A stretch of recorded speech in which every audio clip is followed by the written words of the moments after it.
Hello friends, this is SP Singh and welcome to smarter everyday. प्यारे दोस्तों, बात करेंगे BEd second semester Kanpur university की, जिसमें आज आपका ये इन्वायरमेंट का पेपर था, इन्वायरमेंटल एजुकेशन का। तो इस क्वेश्चन पेपर की हम आपको आंसर्स मैच करवा रहे हैं। आप अपने आंसर मैच कर लीजिए कितने क्वेश्चंस आपके सही हुए।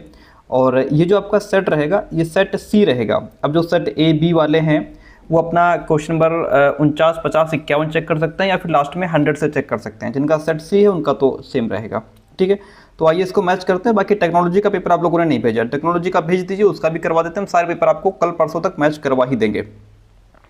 पहला क्वेश्चन, एक शिक्षक छात्रों को परियोजनाओं के माध्यम से स्थानीय पर्यावरणीय समस्याओं को हल करने के लिए प्रोत्साहित करता है। इससे किसका विकास होता है? समस्या समाधान कौशल का। स्कूलों में पर्यावरण क्लब किसमें सहायता करते हैं? पर्यावरणीय गतिविधियों को बढ़ावा देने में। प्रदर्शनी विधि छात्रों की किसमें सहायता करती है? पर्यावरणीय विचारों को प्रस्तुत करने और संप्रेषित करने में। किसी इसमें कुछ समझाना तो है नहीं, बस आपको आंसर मैच कराना है। ठीक है, किसी क्षेत्र भ्रमण के बाद शिक्षक को क्या करना चाहिए? चर्चा और चिंतन करना चाहिए। प्रदूषण पर वीडियो का उपयोग करने वाला शिक्षक मुख्य रूप से छात्रों की किसमें सहायता कर रहा है? वास्तविक पर्यावरणीय मुद्दों की कल्पना करने में सहायता कर रहा है। आगे बढ़ते हैं, देखिए, चलिए क्वेश्चन नंबर 6 है, पर्यावरणीय शिक्षा में सामुदायिक कार्य किसे बढ़ावा देता है? सामाजिक जिम्मेदारी को। निम्नलिखित में से कौन सामुदायिक कार्य का एक उदाहरण है? वृक्षारोपण अभियान सामुदायिक कार्य का उदाहरण है। स्कूल में कचरे की समस्या को हल करने के लिए सबसे अच्छी रणनीति क्या है? सर्वेक्षण, परियोजना और जागरूकता गतिविधियों को मिलाना। कौन सा दृष्टिकोण प्रभावी पर्यावरण शिक्षण को सबसे अच्छे से दर्शाता है? कक्षा में सीखी बातों को सामुदायिक कार्यों से जोड़ना। बी ऑप्शन यहाँ पे राइट हो जाएगा। किसी परियोजना को पूरा करने के बाद छात्र अपने निष्कर्ष प्रस्तुत करते हैं और समाधानों पर चर्चा करते हैं। इससे किसका विकास होता है? संचार और विश्लेषणात्मक कौशल का विचार होता है। सेकंड ऑप्शन राइट हो जाएगा। ऐतिहासिक स्मारकों का दौरा करने से छात्रों को इसमें मदद मिलती है। किसमें? पर्यावरणीय और सांस्कृतिक महत्व को समझने में मदद मिलती है। सह पाठ्यक्रम गतिविधियां क्या हैं? कक्षा में सीखने से परे की गतिविधियां सह पाठ्यक्रम गतिविधियां होती हैं। सह पाठ्यक्रम गतिविधि का एक उदाहरण कौन सा है? वृक्षारोपण। एक शिक्षक छात्रों से स्कूल के आंगन में पेड़ लगाने और हर हफ्ते उनकी बढ़त पर नजर रखने के लिए कहते हैं। इस गतिविधि का मुख्य उद्देश्य है पर्यावरणीय जिम्मेदारी की भावना को विकसित करना। एक पर्यावरणीय जागरूकता रैली के दौरान छात्र प्लास्टिक का उपयोग कम करने के बारे में पोस्टर बनाते हैं। इससे मुख्य रूप से कौन सा कौशल विकसित होता है? आलोचनात्मक सोच और संचार कौशल विकसित होता है। अगला क्वेश्चन है, एक शिक्षक चाहता है कि छात्र स्कूल में प्लास्टिक का उपयोग कम करें। इसके लिए सबसे प्रभावी तरीका कौन सा होगा? इसके लिए सबसे प्रभावी तरीका होगा एक अभियान आयोजित करना और छात्रों को भूमिकाएं सौंपना, उनको रोल जो है सौंप देना। छात्र पर्यावरणीय अवधारणाओं को अपने दैनिक जीवन से जोड़ पाने में असमर्थ हैं। शिक्षक को क्या करना चाहिए? तो यहाँ पे शिक्षक को असल जिंदगी के उदाहरण और गतिविधियां दे देनी चाहिए। अगला क्वेश्चन देखिए, छात्रों से नवीकरणीय ऊर्जा पर मॉडल बनाने और उन्हें प्रदर्शित करने के लिए कहा जाता है। यह किसका उदाहरण होगा? यह प्रदर्शनी विधि एग्जीबिशन मेथड का उदाहरण होगा। अगला क्वेश्चन, जैव विविधता पढ़ाने के लिए शिक्षक पास के किसी पार्क में जाने की योजना बनाते हैं। यह विधि क्या होगी? क्षेत्र भ्रमण की विधि हो जाएगी। छात्र अपने इलाके में कचरा निपटान पर डेटा इकट्ठा करते हैं और एक रिपोर्ट तैयार करते हैं। यह क्या हो जाएगा? सर्वेक्षण विधि, सर्वे मेथड हो जाएगा। अगला क्वेश्चन है, छात्र सामुदायिक कार्य के हिस्से के तौर पर किसी ऐतिहासिक स्मारक के आसपास के क्षेत्र की सफाई करते हैं। यह गतिविधि मुख्य रूप से किसे बढ़ावा देती है? यह गतिविधि नागरिक जिम्मेदारी और विरासत के संरक्षण को बढ़ावा देती है। यदि छात्र किसी पास की झील को बचाने के लिए स्थानीय लोगों से बातचीत करते हैं तो इसमें सीखने का कौन सा तरीका अपनाया गया है? इसमें सीखने का अनुभव आधारित तरीका यानी कि एक्सपेरिएंशियल लर्निंग को अपनाया गया है। ऑप्शन फर्स्ट यहाँ पे राइट हो जाएगा। अगला क्वेश्चन है 23 नंबर, छात्रों के पर्यावरणीय दृष्टिकोण का आकलन करने के लिए सबसे उपयुक्त साधन कौन सा है? तो वह हो जाएगा अवलोकन चेकलिस्ट। छात्रों का एक समूह घोंसले बनाकर स्थानीय पक्षियों को बचाने की योजना बनाता है, ये काम दर्शा रहा है। तो यह संरक्षण कौशल का अनुप्रयोग बच्चे के अंदर डेवलप कर रहा है। जंगल की आग को रोकने में कौन सा उपाय सबसे अधिक प्रभावी है? वो हो जाएगा आपका जागरूकता अभियान और सख्त नियम। सेकंड ऑप्शन राइट हो जाता है। अंतर्विषयक दृष्टिकोण क्यों जरूरी है? अंतर्विषयक दृष्टिकोण क्योंकि यह पर्यावरणीय मुद्दे जटिल होते हैं, इसलिए यह जरूरी है। सेकंड ऑप्शन यहाँ पे राइट हो जाएगा। स्कूल के पाठ्यक्रम में पर्यावरण शिक्षा को क्यों शामिल किया जाना चाहिए? क्योंकि जिम्मेदार नागरिक बनाने के लिए। किसके लिए? जिम्मेदार नागरिक बनाने के लिए। सेकंड ऑप्शन यहाँ राइट हो जाता है। वास्तविक पर्यावरणीय समस्याओं को पढ़ाने का सबसे अच्छा तरीका क्या है? तो सबसे अच्छा तरीका है फील्ड ट्रिप और प्रोजेक्ट मेथड। पर्यावरण शिक्षा में इस्तेमाल होने वाला एक तकनीकी उपकरण इनमें से कौन सा हो जाएगा? वह है आपका डिजिटल वीडियो और प्रेजेंटेशन, क्योंकि टेक्नोलॉजिकल टूल की बात कर रहा है, इसलिए सेकंड ऑप्शन यहाँ पे राइट हो जाता है। ऑडियो विजुअल साधन किसमें हेल्प करते हैं? ऑडियो विजुअल साधन आपके बेहतर समझ और जुड़ाव बनाने में सहायता करते हैं। एक शिक्षक छात्रों में टीम वर्क और जिम्मेदारी की भावना विकसित करना चाहता है, इसके लिए कौन सी विधि सबसे उपयुक्त होगी? इसके लिए project method is the best one. Chipko Andolan किसके द्वारा शुरू किया गया था? सुंदरलाल बहुगुणा के द्वारा शुरू किया गया था। ओजोन परत का प्राथमिक कार्य क्या होता है? ओजोन परत का प्राथमिक कार्य सूर्य से आने वाली हानिकारक पराबैंगनी विकिरण को रोककर पृथ्वी पर जीवन की रक्षा करना। सेकंड ऑप्शन यहाँ राइट हो जाता है। वर्षा जल संचयन का एक प्रमुख लाभ क्या हो जाएगा? भूजल की कमी को कम करना। आक्रामक प्रजातियां मूल वनस्पति और जीवों के विलुप्त होने में योगदान देती हैं, संसाधनों के लिए मूल प्रजातियों के साथ कंपटीशन करके। ठीक है, सेकंड ऑप्शन यहाँ राइट हो जाता है। आगे बढ़िए। पर्यावरण शिक्षा में इंटरनेट का इस्तेमाल किसमें हेल्प करता है? इंटरनेट का इस्तेमाल आपको वैश्विक जानकारी तक पहुंचने में हेल्प करता है, एक्सेस ग्लोबल इंफॉर्मेशन के लिए। आईसीटी उपकरण किसे बढ़ावा देते हैं? आईसीटी उपकरण अंतरक्रियात्मक सीखने को बढ़ावा देते हैं। राष्ट्रीय स्तर पर पर्यावरण शिक्षा किसमें मदद करती है? तो यह पर्यावरणीय नीतियां बनाने और जागरूकता फैलाने में हेल्प करती है। 39 नंबर क्वेश्चन है, इनमें से कौन सा एक स्थानीय पर्यावरणीय मुद्दा है? वह है समुदाय में कचरा प्रबंधन, वेस्ट मैनेजमेंट एंड कम्युनिटी। जागरूकता अभियान इसलिए चलाए जाते हैं ताकि पर्यावरणीय जागरूकता फैलाई जा सके। आगे बढ़िए, अगला क्वेश्चन है, राष्ट्रीय स्तर की पर्यावरण शिक्षा समर्थन करती है किसका? नीति निर्माण और जागरूकता का। स्कूल के कचरे की समस्या को हल करने के लिए सबसे अच्छी रणनीति क्या होगी? सर्वेक्षण, परियोजना और जागरूकता गतिविधियों को मिलाना। सेकंड ऑप्शन यहाँ राइट हो जाएगा। एक शिक्षक चर्चा से पहले जलवायु परिवर्तन पर एक डॉक्यूमेंट्री का उपयोग करता है, यह छात्रों की मदद करता है, तो यह वास्तविक दुनिया की समस्याओं की कल्पना करने में हेल्प करता है। वृक्षारोपण गतिविधियां मुख्य रूप से किसमें मदद करती हैं? तो वृक्षारोपण जो गतिविधियां हैं वह मुख्य रूप से हवा की गुणवत्ता सुधारने और मिट्टी बचाने में हेल्प करती हैं। भारत में वृक्षारोपण अभियानों के लिए आमतौर पर कौन सा दिन मनाया जाता है? वह दिन हमारा विश्व पर्यावरण दिवस है सर। आगे बढ़ जाते हैं, अगला क्वेश्चन, पृथ्वी दिवस कब मनाया जाता है? पृथ्वी दिवस आपका 22 अप्रैल को मनाया जाता है। स्वच्छ भारत अभियान कब मनाया जाता है? ये आपका 2014 में शुरू हुआ। कब? 2014 में शुरू हुआ।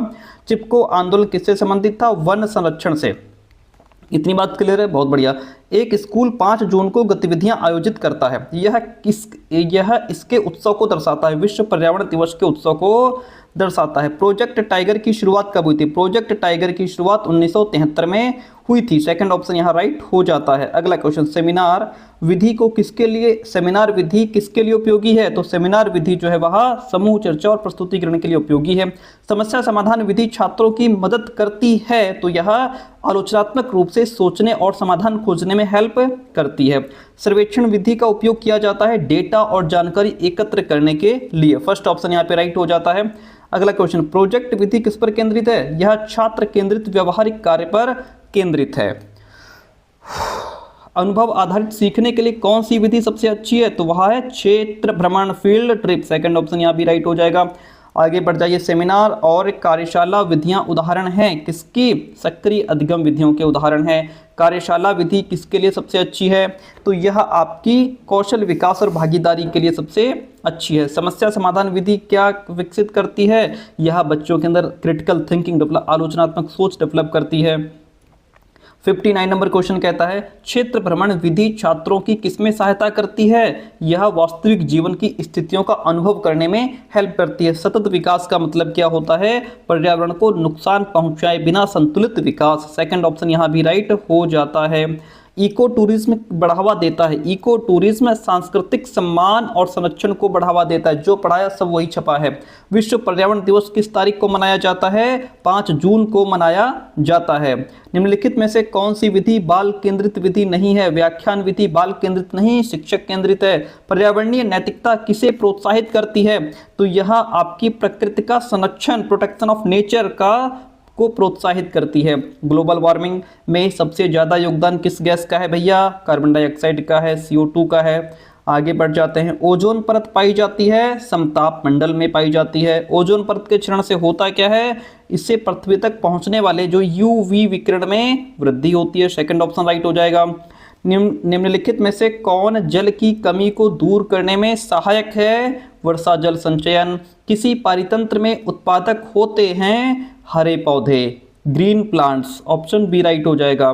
पारिस्थितिकी तंत्र का मुख्य कार्य क्या है? इसका मुख्य काम है ऊर्जा प्रवाह और पोषक चक्रण। ठीक है, आगे बढ़ जाइए। क्वेश्चन है पर्यावरणीय शिक्षा का मुख्य उद्देश्य क्या है? तो इसका मुख्य उद्देश्य है पर्यावरण के प्रति जागरूकता विकसित करना। पर्यावरण शिक्षा है, पर्यावरण शिक्षा आपका एक बहुविषयक दृष्टिकोण है। डी ऑप्शन राइट हो जाता है। पर्यावरणीय शिक्षा का एक उद्देश्य विकसित करना है। क्या विकसित करना है? जागरूकता। पारिस्थितिकी तंत्र है, तो पारिस्थितिकी तंत्र आपका सजीव और निर्जीव घटकों की परस्पर क्रिया है। अगला क्वेश्चन, सतत विकास का अर्थ क्या है? सतत विकास का अर्थ है संसाधनों का संतुलित उपयोग। सेकंड ऑप्शन राइट हो जाता है। वन महोत्सव की शुरुआत किसने की थी? वन महोत्सव की शुरुआत की थी कन्हैयालाल मणिकलाल मुंशी ने। एक शिक्षक शिक्षण में वीडियो, फील्ड विजिट और प्रोजेक्ट्स को शामिल करता है। यह दृष्टिकोण है आपका समग्र और शिक्षार्थी केंद्रित हो जाएगा। जलवायु परिवर्तन से क्या तात्पर्य है? जलवायु परिवर्तन से तात्पर्य है जलवायु के प्रतिरूपों में दीर्घकालिक परिवर्तन। ओजोन परत हमें किससे बचाती है? यह पराबैंगनी किरणों से बचाती है। आगे बढ़ जाइए। ओजोन परत का क्षरण मुख्य रूप से किसके कारण होता है? तो यह क्लोरोफ्लोरोकार्बन CFC जो गैसें हैं उनकी वजह से होता है। अगला क्वेश्चन, सेमिनार और वर्कशॉप विधियां उदाहरण हैं किसका? सक्रिय अधिगम विधियों के उदाहरण हैं। फूड चेन किसका हिस्सा है? फूड चेन आपका इकोसिस्टम का हिस्सा है। फर्स्ट ऑप्शन राइट हो जाएगा। प्रोजेक्ट विधि विकसित करती है, रचनात्मक और समस्या समाधान कौशल बच्चे के अंदर डेवलप करती है। पर्यावरणीय शिक्षा निम्नलिखित को हल करने में सहायता करती है, तो यह आपका वास्तविक जीवन की पर्यावरणीय समस्याएं हल करने में हेल्प करती है। सेकंड ऑप्शन राइट हो जाएगा, बहुत बढ़िया। स्थानीय पर्यावरणीय समस्याओं का अध्ययन करने का सबसे अच्छा तरीका क्या है? वह है सर्वेक्षण विधि। क्या हो जाएगा? सर्वेक्षण विधि। चलिए, और हाँ, अगर आपने हमारा जो दूसरा चैनल है लर्न विद SP सर उसको सब्सक्राइब नहीं किया तो कर लीजिए। कमेंट बॉक्स में उसको हम पिन कर देंगे, उसका लिंक नीचे डिस्क्रिप्शन बॉक्स में भी मिल जाएगा। उससे फ़ायदा ये रहेगा कि UP टेट की क्लासेस और CTET क्लासेस आपको वहाँ पे मिलने वाली हैं। UP टेट 1-1.5 महीना एग्जाम को बचा है, तो उसका हम 0 लेवल से शुरू नहीं करेंगे। हम क्या करेंगे? जो top 100 question, super 100 question, most repeated question हैं वही लेकर के आएंगे। हर सब्जेक्ट के 100 क्वेश्चन आपको कराने वाले हैं। सुपर फास्ट रिविजन आपका रहेगा। बाकी जैसे पढ़ाई कर रहे हो करते रहो, बस 100 क्वेश्चंस 20 मिनट में 25 मिनट में कवर कराएंगे। उससे क्या रहेगा? आपका रिवीजन बहुत बढ़िया हो जाएगा। चलिए, क्वेश्चन कहता है पर्यावरणीय मुद्दों को संबोधित करने के लिए किसकी आवश्यकता होती है? तो इसमें अंतर्विषयक दृष्टिकोण की आवश्यकता होती है। अंतर्विषयक दृष्टिकोण का मतलब क्या होता है? विभिन्न विषयों के ज्ञान को एकीकृत करना। सेकंड ऑप्शन राइट हो जाएगा। बहुविषयक दृष्टिकोण में क्या शामिल होता है? तो इसमें आपका अनेक विषय परिप्रेक्ष्य, मल्टीपल सब्जेक्ट पर्सपेक्टिव्स इंक्लूड होता है। पर्यावरणीय शिक्षा को सबसे अच्छे तरीके से किसके माध्यम से पढ़ाया जाता है? तो सबसे अच्छे तरीके से विषयों को एकीकृत करके पढ़ाया जाता है। 90 नंबर क्वेश्चन, पर्यावरणीय शिक्षा को शामिल करने का उद्देश्य क्या है? तो इसका उद्देश्य है जागरूकता और जिम्मेदारी विकसित करना। डी ऑप्शन राइट हो जाएगा। प्राकृतिक विज्ञान के दृष्टिकोण से पर्यावरणीय मुद्दों में शामिल है, तो इसमें आपका प्रदूषण और जलवायु परिवर्तन शामिल है। पर्यावरणीय शिक्षा का अंतिम लक्ष्य क्या है? इसका अंतिम लक्ष्य पर्यावरणीय संरक्षण और स्थिरता। वर्षा जल संचयन का अर्थ क्या है? वर्षा जल संचयन का अर्थ है वर्षा जल को इकट्ठा करना और जमा करना। वर्षा जल संचयन किसमें सहायक है? तो यह जो है भूजल को रिचार्ज करने में सहायक है। भूजल को रिचार्ज, ऑप्शन डी राइट हो जाएगा। इको टूरिज्म का अर्थ क्या है? इको टूरिज्म का अर्थ होता है प्राकृतिक क्षेत्रों की जिम्मेदार यात्रा। ओके, और भैया जो तीसरा पेपर है टेक्नोलॉजी वाला, उसकी बढ़िया PDF बना के भेज दो। 4-6 स्टूडेंट्स ने भेजी है, लेकिन वो विजिबल नहीं है, क्लियर, बहुत ब्लर है। पर्यावरणीय जागरूकता छात्रों की किसमें हेल्प करती है? तो यह आपकी जिम्मेदार कदम उठाने में हेल्प करती है। पर्यावरणीय शिक्षा में मीडिया किसमें सहायता करता है? तो जो मीडिया है वह जागरूकता फैलाने में हेल्प करता है। अगला क्वेश्चन, टेक्नोलॉजी पर्यावरण शिक्षा में किस तरह मदद कर सकती है? तो यह आपकी डिजिटल कंटेंट और सिमुलेशन के जरिए मदद कर सकती है। वैश्विक पर्यावरणीय मुद्दों में क्या शामिल है? तो इसमें आपका जलवायु परिवर्तन शामिल है। आज का लास्ट क्वेश्चन, और फिर एक बार कहेंगे टेक्नोलॉजी का पेपर भेज दो भैया, और दूसरी बात यह है कि हमारा व्हाट्सअप चैनल ज्वाइन कर लीजिए, आपको बहुत बेनिफिट होने वाला है। और जो एसपी सर क्लासेस और जो learn with SP sir channel है उसको भी आप सब्सक्राइब कर लीजिए। पर्यावरणीय मुद्दों को किस स्तर पर पढ़ाया जाना चाहिए? तो इसको वैश्विक, राष्ट्रीय, स्थानीय तीनों स्तरों पर पढ़ाया जाना चाहिए। कमेंट करके बताना कि आज इस इन्वायरमेंट में आपके कितने क्वेश्चंस सही हो रहे हैं। बताना जरा कितने क्वेश्चन सही हैं। हर एक स्टूडेंट कमेंट करके जाएगा कि सर हमारे इतने सही हैं। ठीक है, थैंक यू सो मच।